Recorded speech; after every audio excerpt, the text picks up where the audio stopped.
Hello, everyone, and welcome to episode 26 of Spiritist Conversations.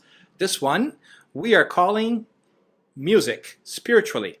I'm your host, Assisi, and I'm excited here to have very interesting and very knowledgeable guests to complement my own inability to articulate musical thoughts and thinking clearly.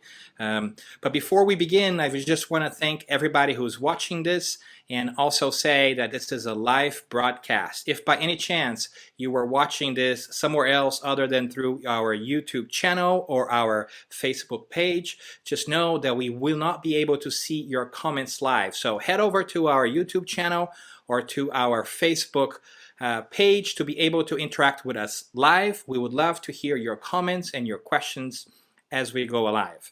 And we're very excited to, as I said, have a motley crew of folks here who are ready to talk about this very interesting topic, music, from a spiritual perspective.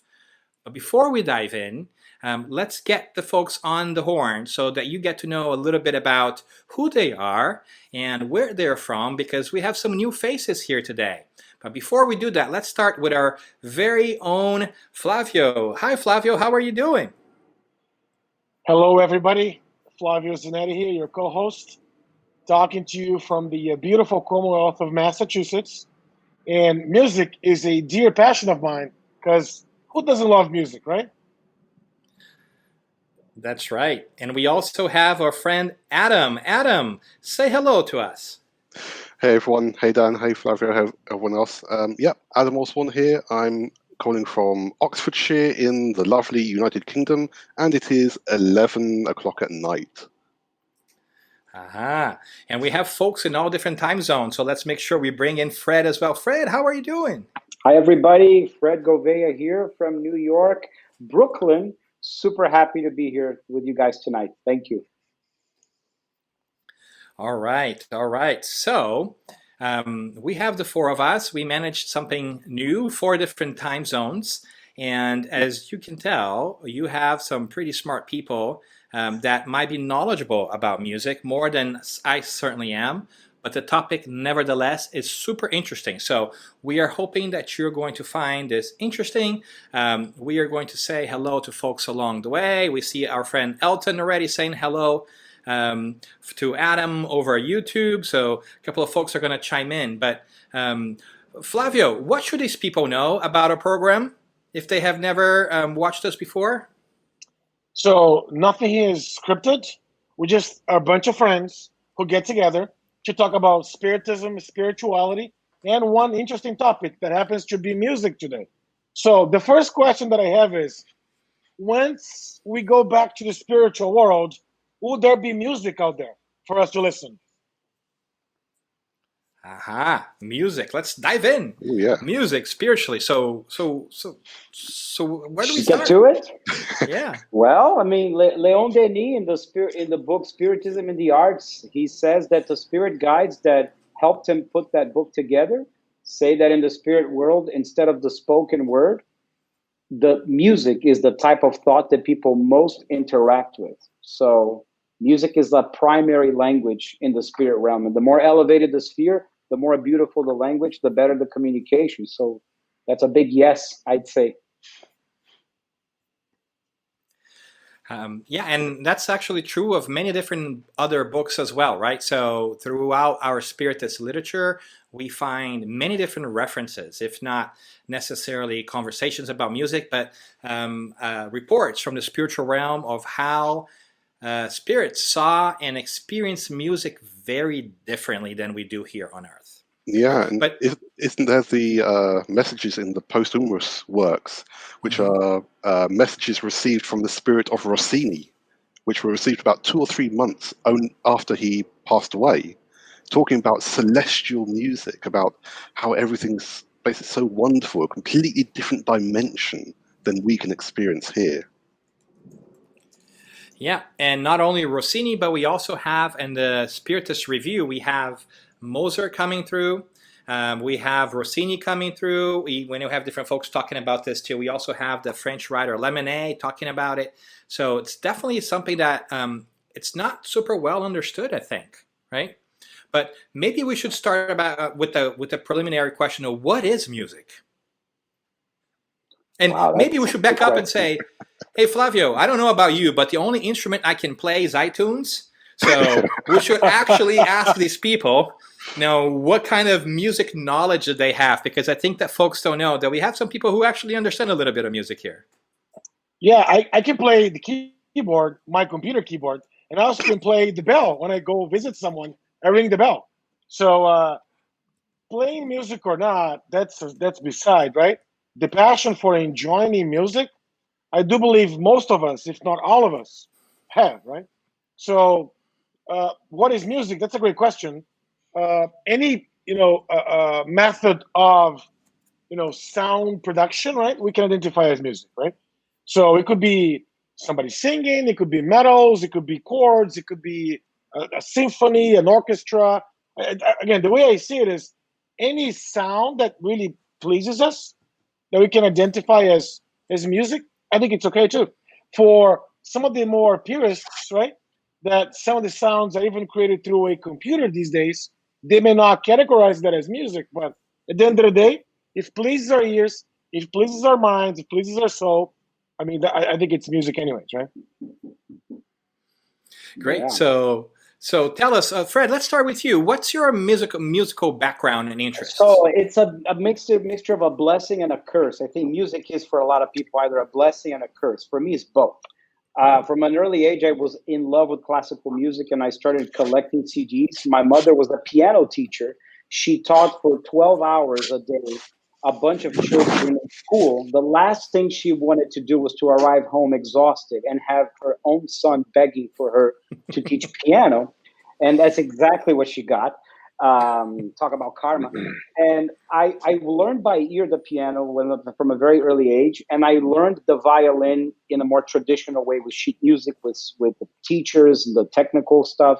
And I learned to play with orchestras as early as 13 years old, which really was when I fell in love with the music making exercise of coming together with a group of people and making music together in an orchestra. And that was really when I realized, I said, this is what I want to do for the rest of my life. And then I still sing today, but I don't consider myself a singer, more like a screamer. But that is really shameless. That's the curse part of it. So with no water needed, right? It's not just a in the bathtub singing going on. Right. Yeah.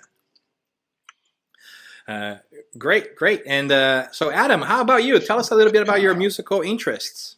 Yeah, so I'm from a musical family. My father was a bass teacher and composer. He wrote hundreds of pieces of music which have been played around the world.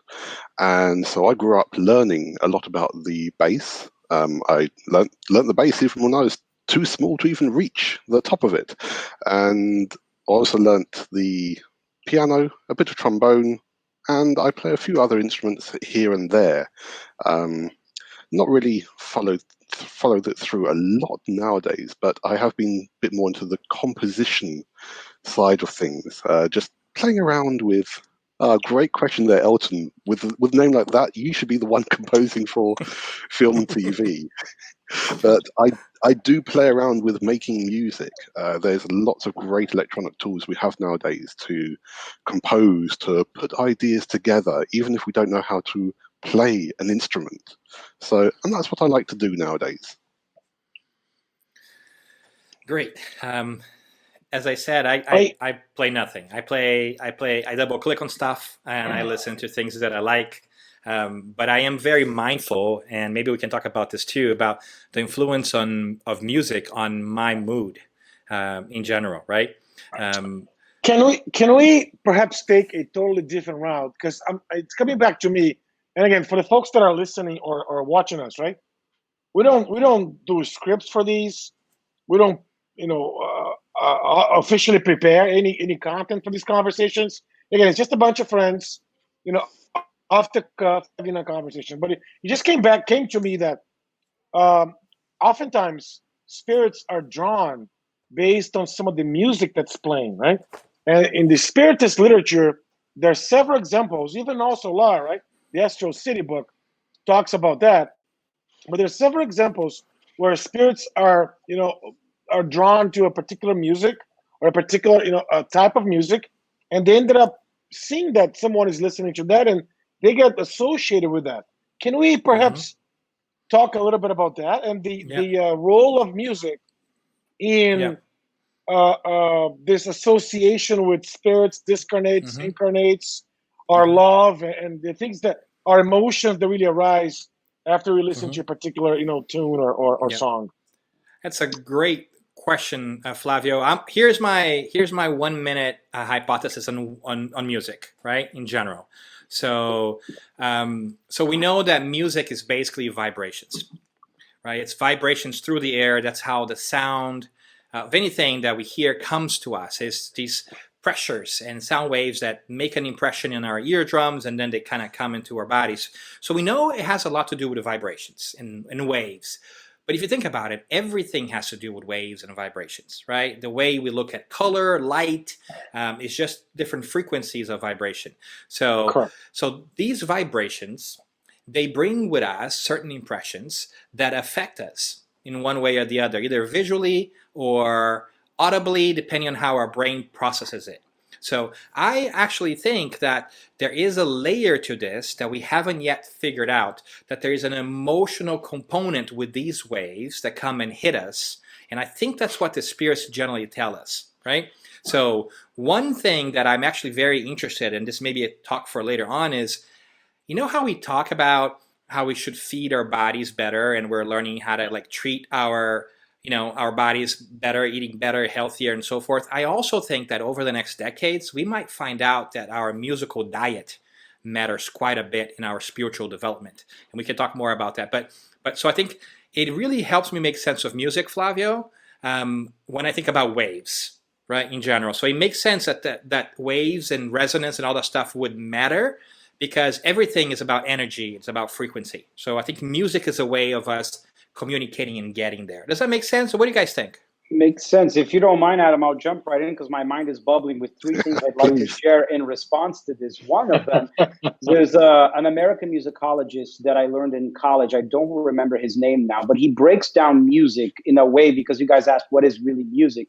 And the way he defined it, I think it was beautiful. He basically deconstructs music and says music is really comprised of three things, three fundamental elements: rhythm, harmony, and melody. The first one, rhythm, is perceived physically. Our whole body, from the moment of conception, is already a microscopic little heart beating. There's a drum beat to it. And that's why it is incredibly... Can you guys hear me? Yeah, we can hear you. That's why it is incredibly hypnotic and trance-inducing, which is one of the ways music has been used historically throughout the centuries in rituals to induce the trance through rhythms and beatings. And that's why we're so drawn to it, because our body is emanating rhythmic vibrations, several of them, our esophagus, our stomach, our heart, at the same time. It's like a school of samba that we don't hear. And it operates on an unconscious level, and it does respond to our emotions, whether we realize it or not. So that's the first element. The second element, harmony, he says, is perceived intellectually. So harmony is intellectual. What does that mean? Harmony is pretty much what sustains the melody. So when we go from one chord to the next chord, we modulate from a minor to a major, we go to another key. This progression is called harmony. And the way the melody sits above the harmony allows us to process that on an intellectual level. So we can take Beethoven's Ninth. Da, na, na, na, na, na, na. So what we're hearing that I'm just singing now is the actual melody, right? But what's sustaining and providing intellectual meaning is the harmony, the chords underneath it. And then he says the third element, which is melody, is perceived spiritually. And I think that's really beautiful because he takes it to that next level that we understand in Spiritism. So rhythm, physical; harmony, intellectual; melody, spiritual. And therein lies the essence of the communication part of music that touches our emotion. And the Spiritist that talks to Leon Denis says that there are these angelic beings in the spirit realm that are constantly emanating feelings that get registered and communicated to lower realms in the form of sounds, melodies.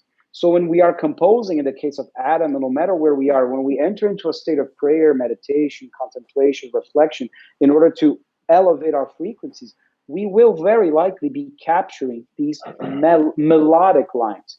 And what really touches everybody's heart in a universal way is a melody, because a melody doesn't have necessarily words attached to it. It's just the notes creating a phrase that is purely emotional, purely spiritual. And my last thing that I want to say that Flavio evoked from my memory is in the spirit realm, spirits being drawn to different types of music in different areas, right? About the affinity that they have. And the aesthete in this book by Leon Denis, Spiritism in the Arts, explains that there are two types of beauty. And just like science, just like wisdom, love, our moral, our intellectual, our science, we have a fourth component that we develop in our spirit, which is the sense of beauty, our aesthetic sense. And this gets developed for hundreds and hundreds and thousands of years, right? There's something that he mentions, which is he calls it moral beauty versus aesthetic beauty. When both of them come together, you get these universally appreciated music. No matter if it's a symphony orchestra or a reggae group or a hip hop band, the style doesn't matter because that's purely like the physical output of it. But when you get the moral beauty, what does that mean? The intention of the composer behind it was to enlighten, to comfort, to bring joy, to bring happiness, to soothe. That's the moral beauty that inspires the melody, the arrangements, the rhythms of the musical composition. When you can align that with aesthetic beauty, and aesthetic beauty comes more with music that sounds pleasing to our ears. So tonics versus something dissonant generally tend to be more pleasing to us. So when you can combine the two, you can have an ecstatic experience through music. So, Fred, you're in good company. Rossini agrees with you. In the Spiritist Review of 1869, which was the magazine that Kardec put forth, on a regular monthly basis, there's a communication from Rossini saying exactly that music's not just the order of notes, but that the feeling is really what comes through and what gives that sense. So that makes a lot of sense. Yeah. And apparently Plato came up with an expression about this, saying music is a moral law. It gives soul to the universe, wings to the mind, flight to the imagination, and charm and gaiety to life and to everything. And isn't that just a wonderful way of summing up what music really is? But so just to go possibly off track a bit, talking about how music affects us, there was a professor, or maybe from Berkeley University, called Aaron Blumenfeld, who looked into lots of things about music. I don't know if maybe he's the same person you were thinking about, Fred. But one thing that he talked about is a Vedic principle called Nada Upasana, which is sound worship, where they're looking at the link between the physical reaction to sounds and how sounds may activate different chakras, as it were. So different sounds activating and affecting different physical parts of the body. So that's something that's quite interesting to think about how on a spiritual level we can easily be affected by sound as well. Because, like you said, a dissonant sound, a bad, slightly negative sound might not be so pleasing to us, but a more melodious sound can calm us, it can harmonize us, it can help us to relax. And a great example of that is the movie called Alive Inside, which won the Sundance Film Festival's 2014 Audience Choice Award. And the gentleman, Michael Rosato Bennett, that put it together, he had no idea what he was getting himself into. He basically did this for a friend here in Brooklyn that was testing the response of patients who are in advanced stage of Alzheimer and dementia with the music that they were familiar with during their childhood. In other words, music that they had a deep emotional connection to. And this movie makes you cry from beginning to end. It's called Alive Inside. You see the reactions that these patients have. Patients that were for 10 years literally a vegetable. They don't remember anyone. They don't know anything anymore. They get washed, they get fed, they get put to bed. And then you put up iPod with a very meticulously assembled selection of songs that they loved when they were children. They light up. They begin to sing the lyrics. They begin to interact. And it actually has a lasting sort of, you want to call it a halo effect, if you will, that sort of lasts for a few minutes even afterwards, where they talk to people, they interact. So they found that the way our physical brains register music is on such a deep level that it's there. You just got to be able to awaken that. So Fred, let me play devil's advocate here. It was about time, Flavio. It was about time. Hey, that's my role. This was going too easy. Okay. You said meticulously assigned collection of tunes. So the question I have for you and for all of us is there such thing as bad music? I think so. Yeah. Oh, I love that, Flavio, because I was thinking very similar. I was thinking about affinity, right, and preference, because Fred was talking about, elevating music. Well, some people really enjoy classical or erudite music, whatever way you want to put it. Some people have a predilection towards jazz, and other people like mosh pit stuff, right, like hard, heavy metal. And I have a friend who thought that he like heavy metal music was for him very like relaxing, right? So I thought it was fascinating because for me, that's not the case whatsoever. It's like overwhelming, right? But that goes into to exactly what Flavio was saying, right? Is there a good or bad, or how is it a question of preference? How does that resonate with us? I think it comes down to vibration. What's the actual vibration of the music? How does it make us feel? Is it the kind of music that makes us feel agitated?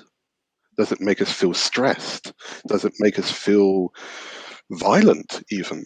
And there are some kinds of music that trigger that reaction in people. They might not trigger the same reaction in other people, but for some people it may do. So it can be quite relative and subjective as to what some people would classify as bad music, other people would love. But yeah, I think that's how we could define it. What kind of reaction, physical or emotional, do we have to those sounds? Okay, I like that, Adam. So depending on how, I don't think anybody argues against that music, right? Presses some buttons in some of our senses. Some different types of music may make us happier. Other types of music may make us a little sadder, right? Or maybe a little more nostalgic, melancholic, right? We get that. But is there such thing as a music that puts us down? Yes. Yes. But you know what I think? The bad association to it. I think it's merely. I feel it's only for the preference. I don't like this style. I just don't like how it makes me feel. But I don't think that inherently it's bad universally, because if I have a violent temperament and I need to work through some issues of anger that I experienced in my house with abuse or at school being bullied, I can use some heavy metal that conjures up that anger and that violence in order to create a therapeutic catharsis in my spirit. And I can just unleash my anger while I'm listening to the music, and it helps me to cope. So I think in those cases, it can be super healthy for those individuals in those circumstances. And there are classical pieces by Tchaikovsky, Rachmaninoff, a lot of the Russians I tend to have a very close affinity with. They're extremely sad, extremely melancholic. I mean, you will weep unconsolably to it. But there are moments when I listen to that, I need to weep unconsolably to it. And it just makes me feel so good afterwards. So it's I think it provides a release for some people in that way. So is it really about original intention of the composer? right? Because one thing that I came across reading on, again, the reviews, the Spiritist review, which has tons of stuff like scattered about music in general, was a comment that that Mozart actually did in the 1858, one of the 1858 editions, the May one, and I have some notes here. It says that music helps with the elevation of the soul, right? And he goes on, he says that the thought of the composer creates, and then the audience enjoys, right? That thought and that creation piece, whether it comes from the composer himself or from somewhere else, which is another conversation for us to have, right? Because like who creates what, right? But anyways, so going back to Flavio's question, it could be like, if my intention is to elicit those feelings or deal with those feelings of my creation are going to be echoed through the universe, right? So it could be that those feelings are unavailable to me, or they don't resonate well with you, right? Like so they're going to hit people in different places. But there is a interesting piece about preference, and then I went back to colors too, Flavio, and I think, well, colors are also waves, right? Why is it that I like green and you like blue and Adam likes yellow, and do we even see the same blue, yellow, and green, right? I think that we all register differently in our physical bodies, which is another question. Like, do we register music differently when based on our own experiences, right? But anyways, Rossini says that music has the effect of dematerializing us. Good music, good in this thing. So I think the more we go through the therapeutic communing of music and making use of it in a healthy way, just like a steady diet, right? As we dematerialize ourselves through this practice, we are going to register the music differently. I think we will. So you get somebody that has never heard Beethoven's Ninth Symphony, they will be touched by it. Mm-hmm. But if you get somebody that has been listening to that forever, they're going to be touched in a deeper way, for sure. Deeper way. Funny thing, Fred, because the first time I ever heard a CD player, I know kids, if you're listening, there was a time before CD players and digital music, right? My dad brought back this like big CD player thing, and the first CD that he put was Beethoven's Ninth Symphony. And I remember as a kid, right? I'm not that old. I was still a kid. I remember literally like falling asleep right beside the speaker, just listening to it, right? And waking up, I don't know, like an hour later, like a little cold because I was on the floor, right? But I remember that distinct experience of being close to the speaker with that music, which I must have been like 6, 7, I don't know, right? But it touched me in a way that I did not, and maybe I still do not comprehend, but it did, right? So I think many of us have these experiences too, right? Is there something that particularly, like, what is it that speaks to you? Is there one piece or a couple of things that could, when you hear, that takes you to a special place or triggers some kind of emotion in you? Adam? Oh, there are a couple of pieces for me. One of them is the Louis Armstrong song, What a Wonderful World. Yes. That for me is a fantastic piece. And I've fallen asleep listening to that piece. It's just wonderful. It's melodic. And if we think about it, it's actually a melody that we all know, because it's based on the same melody that comes from, I think it's Mozart, which is the wonderful one. It comes from the same melody for Twinkle Twinkle, actually. So, and the other song which I don't know why it affects me so much is a bit of a strange one. It's from a little green frog called Kermit the Frog, Rainbow Connection. And it's just something about the song which gets to me, even though the lyrics aren't the greatest lyrics. It doesn't always make sense.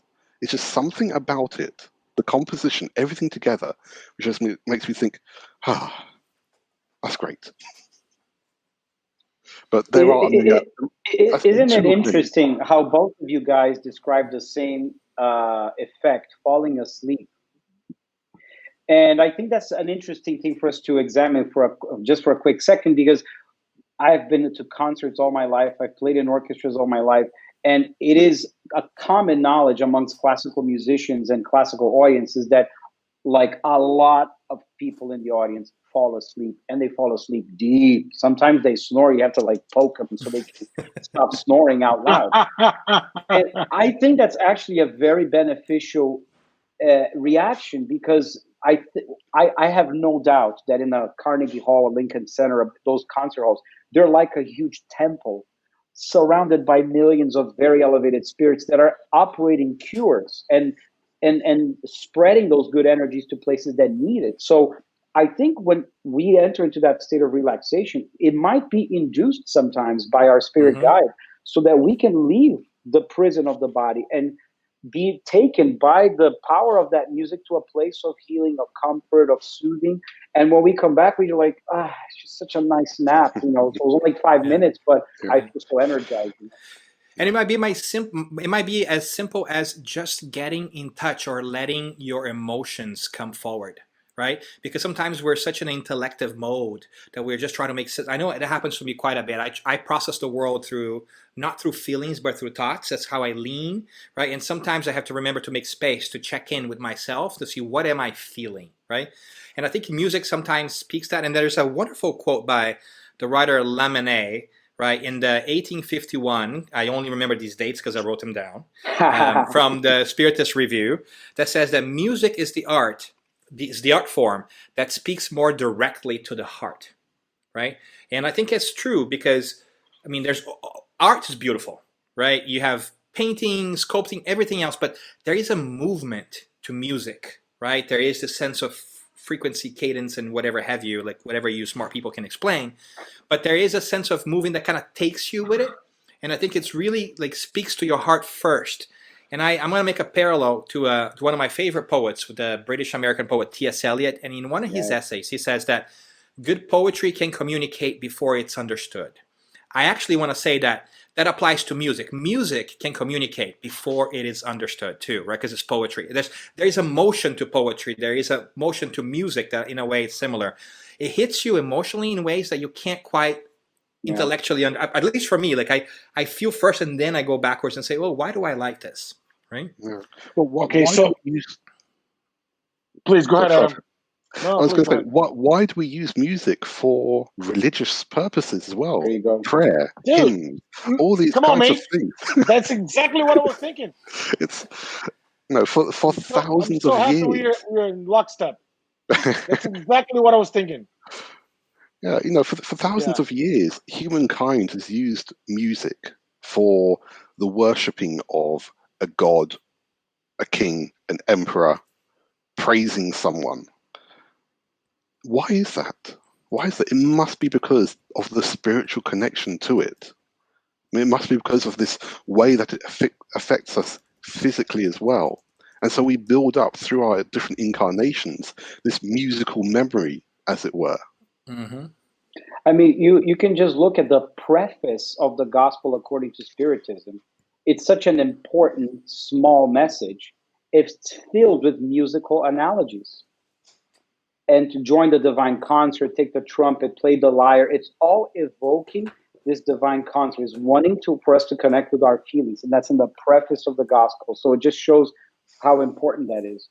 And even in mediumistic meetings, the Leon Denis in this book also says that the spirit guides asks them to sing before the mediumistic meeting because the emanations are more heartfelt from the collective singing, allows them to use those energies to prepare resources and mobilize things in the spirit side in order to have a more efficient, effective mediumistic meeting. I mean, that's amazing, right? So you brought us straight into this. Let's step on it, right? Let's double click on that. So mediumship, right? Mediumship and music. I also remember reading a comment from Mozart in the Spiritist Review, which is my go-to for this kind of stuff, that he said that he would take walks and then he would hear this music in his head, right? And he basically hints that it came from somewhere else, but that didn't matter to him because what mattered to him was the music. But is it fair to say that pretty much all of art is a mediumistic phenomenon? Yes, it is. And it's not fair to use Mozart, Daniel, because it's just so infuriating. The guy's mediumship is just not fair. It's good to have an extreme example, right? Yeah. Well, we can use Strauss as well, right? Strauss used to sleep, and he would wake up and compose some of the valses, right? So that, I mean, we can use somebody else, but I think at the end of the day, all these mediumistic phenomena, right? Including music, including some of these compositions, are from the other end of the world, right? The other realm, I should say. Now, I joke about Mozart because his type of mediumship was so perfect that he received the melodies, he transcribed it in paper, and he didn't let his own spirit edit, correct, adjust. It came so clearly, and he just had the intellectual ability to put it to musical form. It just happened like that, whereas every other composer, uh, there's that element of themselves trying to put the pieces of the puzzle together along with the inspiration of spirits, so it's more of a collaboration. Whereas with Mozart, it's like, dude, just press and download. It's like not fair. To be fair, I'm also a composer, a night. My wife tells me that I compose beautiful melodies, right, through snoring. I am, however, remain deeply hurt that I was not yet recognized for my musical abilities. But that brings me to a point, right? I think you said the limit of a composer, the limit of humanity as a whole, or human condition in music, because the spirits also seem to tell us that music in the spiritual realm is something completely more sublime and divine, right, than we have here. Where do you go when you listen to music? Like, what elicits that kind of feeling to you? Do you guys have a ritual? Like, you guys that are very musically inclined, I got to be honest with you. Like, I enjoy music, but I wish I could spend time studying it and understanding it, because there's so much to it that I think the layperson like myself really doesn't understand the complexity of things. But like, are there things that you do, you musical people out there, that are like your rituals that kind of help you elevate, or like, what do you do? Like, how do you become more in tune with music? For me, it always starts with meditation. To be honest, and even though it may seem very stereotypical, I will use Indian flute music as my go-to music for meditation, because it's something about that which helps me to relax deeply. And quite a few years ago, I created a sort of experimental album, as it were, just trying to create a piece of music per day. And I created about 10 tracks of that. And for that, I purposely tried to not have a specific mindset.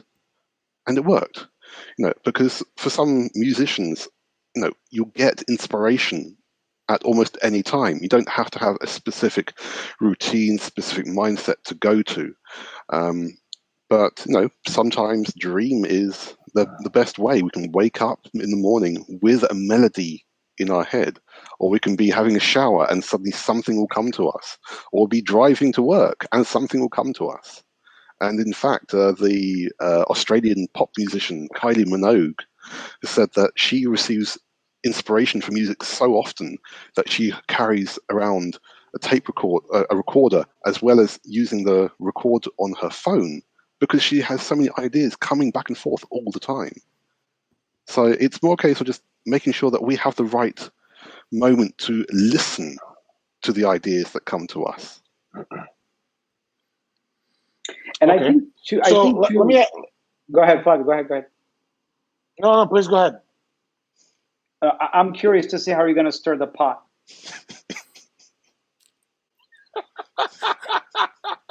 Is that a label that I'm being recognized already? You just assumed the role, Flavio. We're just gonna make sure that you're recognized for that. So, I'm sorry to disappoint you folks, but right now I have a very valid question. Is there a type of music? Is there a type of music that we could listen here, while as incarnates, that can resemble the type of music that discarnates or spirits can listen in the spiritual realm? At the risk of sounding elitist, Snob. I will Snob. You snob. Elitist, whatever. You snob. Entitled, Go snob. At the risk of sounding like that, I would say that symphonic, orchestral, jazz, opera, is a medium, is a style Mm-hmm. through which you have greater abilities to express more variety of forms. It's almost like you have a bigger canvas of colors through those mediums in order to bring us closer to what you want to call it, more spiritual, elevated music. But they're definitely not the only types. As Adam was saying, like the Indian music, there's a practice called kirtan, which I've attended a few times here in a Hindu center in Manhattan. Kirtan is the experience of collective music making, where the musicians, 3 or 4 musicians, will do a melodic line, ya na na na na na na na na na na na na na na na na na, and then the entire audience will repeat that. And then they'll start in a slow tempo and they'll gradually pick up the tempo with beautiful rhythms, beautiful melodies. And for like an hour and a half, 2 hours, you get into a state of ecstasy. It's amazing feeling. By the end, they're Hypnotic, yeah. singing hypnotic. They're singing and drumming sometimes 2, 3, or 4 times the speed at which they started. But you can clearly see that those musicians are being inspired on the spot, because every time the audience repeats the melody twice, they come back and they create something new. Then the audience repeats it twice, and something new just keeps building on top of it. So and Fred, this is really interesting because I see a lot in jazz too, right? Where there is like a theme or whatever it is that you call like the main piece, Yep. the melody, and then they have this period of just improvisation where they go like ABA, right? Like they go off and they improvise, and I feel like how can you, for people who like can only play the mouse, right? How can you possibly just kind of come up with stuff on the spot? It seems like alien to me, right? But it's really interesting. It's fascinating. I think that it seems like the classical music, the intuition comes like in the composing, right? And then in jazz, it's yes in the composing, but there's also in the performance, right? So it's an interesting perspective on how. Fascinating. I did not know that Hindu practice, which was very, very, very cool. I think that's the beauty, right, Adam? Like in jazz, you give the performer total freedom to create on the spot. And I think this is an ability that is ancient to us, but we see it more perhaps in the common knowledge today, seeing more in the jazz genre, because definitely in classical genre, the musicians of the orchestra have zero freedom of improvisation. They can play their hearts out, but within certain confines of the instructions given by the composer. It's because it starts to work like a conversation, a bit like with nature. If we listen to, because if we think sort of more on basic level, music started for us as humans as an imitation of nature. We hear the animals, we hear the hear the water, we hear the wind, and so we try to imitate that. So when you come to modern music like jazz, it is a conversation. And also you mentioned about Indian music as well. It's the same thing. There'll start to be one sound, da-da-da, then another reply, da-da-da-da, da-da-da, da-da-da, da-da-da-da-da-da, and it keeps going on, and it develops and it evolves. And it's all through just intuition, through intuition from that moment. Just all the positive energies that are flowing at that time.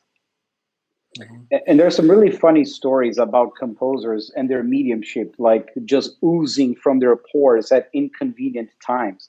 Like Vivaldi was known for having this really spontaneous mediumship, but he was also a priest. So he was in Venice celebrating Mass, and many times he would hear a melody in his head and drop everything and just run away.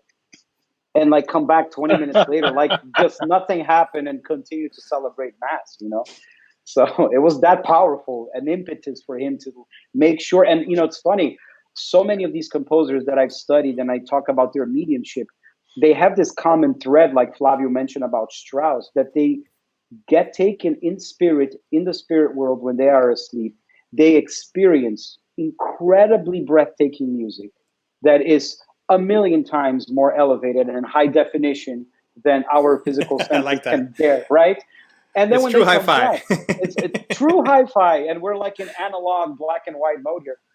And when they come back and they rush to the manuscript in order to register everything, 9 times out of 10 they say that they're very frustrated because it pales in comparison to what they actually experienced in their dreams, but they weren't unable to recreate it as in that way.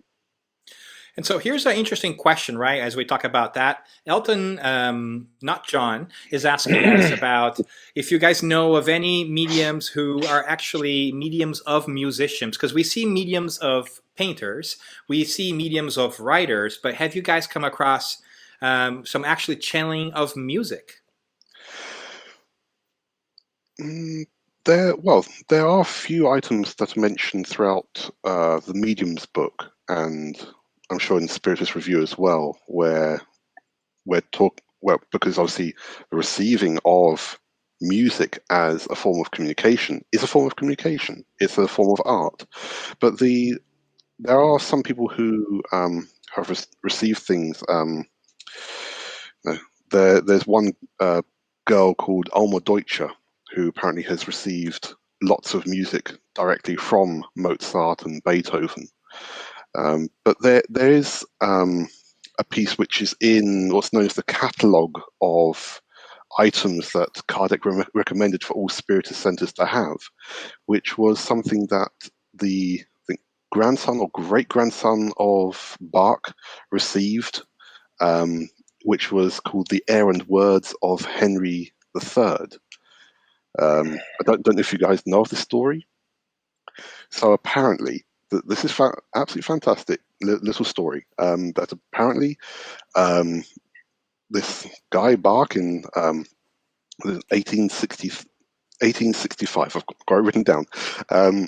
His son went out and bought like a piano from an antique shop, and he took it home. And then during the night, Bach, this N.G. Bach, Nicholas Bach, had this dream about someone showing him the palace of Henry III, Henry III of France, and a composer called Baldassini coming along and saying, look, if you look in this part of the piano, there's something there for you. And by the way, here's some music for you as well. He woke up in the morning and just wrote down this piece of music. And there is a YouTube video of someone who's performed it. The music was published. It has been performed. And it's a wonderful bit. So I think it is possible to receive music through mediumship, either through delayed intuition through a dream or during a mediumship meeting. There are, like I said, there are various parts in the Medium's book where Kardec's talking about this. Adam, I'd love if you could share the YouTube link of this performance if you can find it for us. That'd be amazing. I'll try and find it. Yeah. Yep. And look at that, Fred. You know somebody that might be sharing it. Mom is saying, what about Mahler's example when his wife asked him to stop writing music, previewing or foretelling their son's death? That's a little bit ominous over there. Thank you, Mom, for this question, because you guys had asked about a particular piece of music or a composer. Gustav Mahler, to me, comes really close to this spiritual, transcendental music. The way he composed, the subject matter that he composed, he knew about reincarnation. He understood about mediumship. He was a conscious medium that sometimes psychographed, because he said many times he would tell his wife, I don't know how the notes find their way onto the page. He says, I don't choose what to compose. It chooses me. And this thing that happened with his wife, he composed a series of songs called Kindertotenlieder, which means songs on the death of children. Really upbeat subject Positive matter. stuff, yeah. Positive, yeah, really lighthearted, really lighthearted subject matter. And his wife was a composer herself, so she used to help him copy the manuscripts into. So when he got a little house in the outskirts of Austria, like in the middle of the country, and he would retire in the summer months just to compose, which was his passion. And it's amazing that he didn't even have a piano in this house. He would just have a desk, pencil, and paper. And there flew off the pages some of the most gargantuan, incredibly beautiful long symphonies. The Guinness Book of World Records to this day attributes Mahler with having composed the longest and largest symphony, the Third Symphony, which is like an hour and a half long. It's just amazing. The subject matters are all transcendental as well. Like one of my favorite pieces of all time is his Second Symphony called Resurrection. So when his wife was looking at the next music that she was supposed to copy the parts, she's like, "What are you doing?" And then she fought with him, and there was this whole drama. And he's like, "I'm sorry, I can't help it. It just comes to me." And lo and behold, they lost their daughter a few months after that. So tough foreshadowing, right? yeah. But it is that time. We are about to hit the 15 minutes mark, and this is when we should start wrapping up and gathering our final thoughts, and also giving folks some space to share a little bit. And we want to make sure that they know how to find you. So to bring us home and summarize, since we don't have live music today in the background, we're going to make our own. How do you? Oh, yeah, Flavio's clapping for us. Flavio, are you going to play for us today? I'm already playing. Yeah. You're already playing? There you go. So what is your biggest takeaway from our conversation or from music here today? What message about music would you want to leave out there in the world? Who wants to go first? We do a wraparound. I'll go first. Because to me, the music is this vehicle, or it's the avenue that can drive, motivation, that can drive concentration, that can drive more of our connection with, our creator. Some people use music to really meditate, right? To get in contact with God or to pray. And I want to take us to a passage from No Solar, or the Astral City book, where Andrew Lewis is walking in those streets, right, the Astral City, and all of a sudden he starts to hear some of these great, symphonies, and he asks his mentor Lysias, and what is this? Where is it coming from, right? And Lysias very kindly tells him that those, symphonies, or that music is coming from some of the laboratories or these workshops where people are actually working. They're actually putting some, they're doing some work, and they're really helping others, putting plans in place and all that. So I guess what I wanted to share in order to wrap us up from this topic is let us all use music to make us better, right? So if music is a vehicle for you to be calmer, or they can really bring more, connection with the spiritual realm, or they can really help you really get your senses right. I think we should use it. Right? We should definitely use it, right?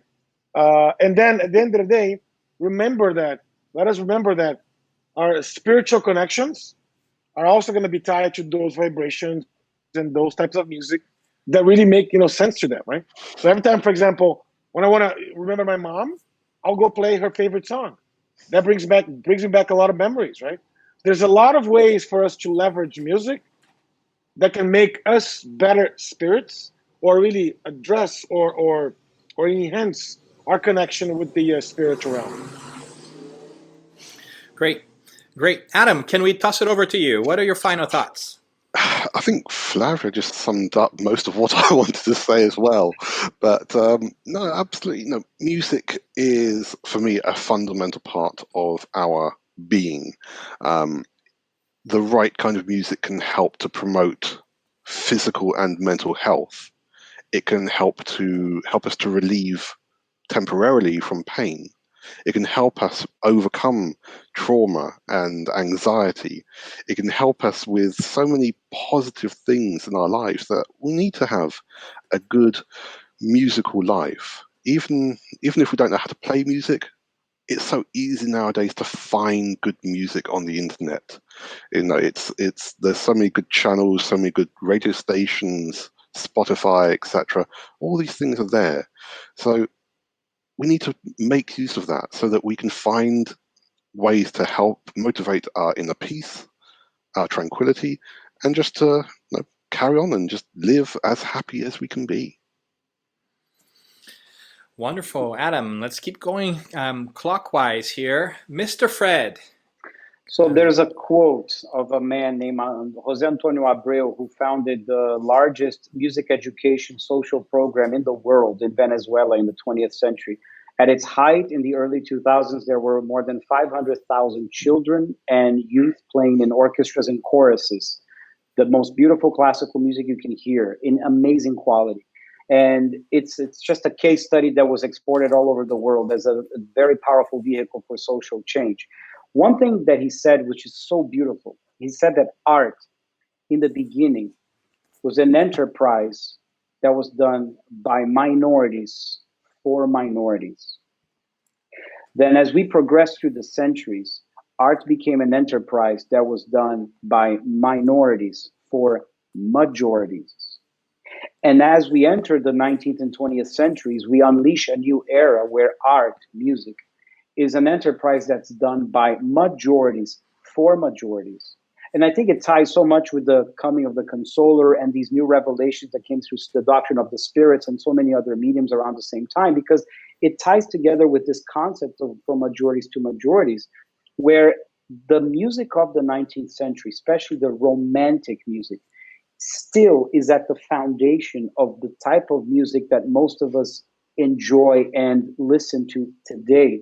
So as a wrap up, as a takeaway, I would encourage folks to listen to the music of the 19th century by romantic composers. So Tchaikovsky, Beethoven, and the list goes on, because in there lies these seeds of these incredibly beautiful, elevating, soothing, consoling songs. And I'll say one last thing tying to the gospel. When Jesus says, "Let the little children come to me," I think he's also inviting us to let our musicality come up. Let our feelings come up in a spontaneous way. And when he says, "Let your light shine," I would say, sing your heart out. Sing out loud, no matter how out of tune you may be. Sing. And no, don't matter if people laugh at you, if people make fun. Sing, even if you sound out of tune, because I think this is such a healthy way to express our deeper feelings of spirituality. So that's my wrap up. Well said, sir.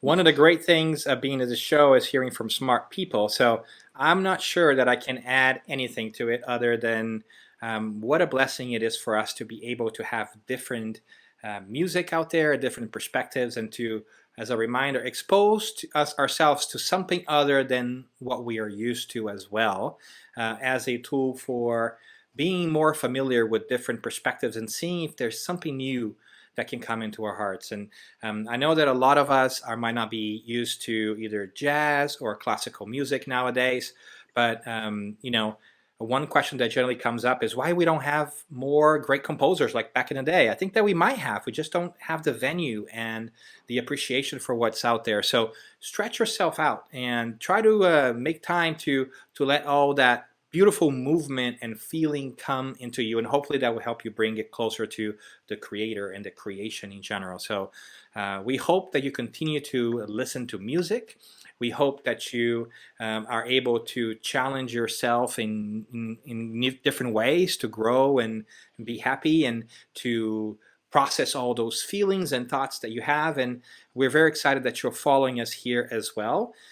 For all of you guys that have joined us live, thank you so very much for being here. We're so excited to have you here. We want to make sure that if you're listening to us, you know that you can watch us either on Facebook, on YouTube. And if you're watching us, we want to let you know that you can also just listen to us as a podcast, whatever podcasts are found. And you can always, of course, visit our website as well, spiritistconversations.org. We're going to redo that, and hopefully you'll be able to find everything that you need in there, past and future episodes. But we also want to make sure that you have a chance to connect with these fine folks. One of the great things that Flavio and I often talk about in Spiritist Conversation is how great it is to meet new people, right? And have a chance to have you guys meet our friends too, because my friends' friends become my friends, right? So, Adam, tell us a little bit of where folks can find you and what you've been working on as of late. Yep. So if people want to contact me, you can You can come and visit and follow Kardec Group through our website, www.kardec.org.uk. You can email me, adam@kardec.org.uk. We're on Facebook as well. And we also have a great playlist on Spotify. Just look up Kardec Group, Music for the Soul. And it's a curated list of, at the moment, about 60 songs or so. And it's great for any time of the day. Wonderful. Thank you. Fred, how about you? Thank you, Adam. I just started following your Spotify list. That's awesome. Yay. There's a channel that I started in this quarantine called Spirit Reflections. So you can find me on Facebook. If you look up for Spirit Reflections, you can look me up there. Or you can email me at info@spiritreflections.org. And in this quarantine, I've also been spending a lot of good time with my mom. We've been playing some music and putting it online on YouTube. With some, we do it for fun. Like some we do it for serious. So that's been a good time too. That's what we've been doing lately. So wonderful. And Flavio, how about you? Where can we find you? They generally find you right here, but is there any other place that they can find you? See how I put you on the spot social there? media. Yeah. I'm available on social media as well. For those folks in Massachusetts, right? We oftentimes to the Allan Kardec Spirit Society of Massachusetts. I often, visit, Spiritist groups when COVID is no longer here, right? I often visit Spiritist groups in the U.S. and abroad, but, I'm here. So as your co-host, Spiritist Conversations, baby. Come find us. Well done, Flavio. Good job of going with the flow here. And I'm Dan Assisi. You can find me at Dan Assisi on social media. We also invite you to visit our website, Spiritist Conversations. And if you like this conversation, or if you want to listen to other conversations, find us on YouTube, Facebook, and whatever your podcasts are found. And last but not least, if you have had a chance to listen to one of the shows and you enjoyed it, please consider sharing that with someone else. That's generally how people hear about our show. Share with a friend. Find the different topics that interest, because that's how the conversation goes. And we're really excited that you had a chance to be with us, and we invite you to join our conversation. Come in, give us suggestions for future topics, for new things that are in the horizon. We want to just kind of end up by telling you that on June 10, we have a special edition of Spiritist Conversations about technology and spirituality. Can spirituality and technology connect? That's going to be part of the 14th U.S. Spiritist Symposium programming. And on June 24, we have another episode coming up too, Grateful for Gratitude. It's going to be about gratitude. So thank you so much, very, very much for listening, and we hope that you have a great day. See you soon. Thank you.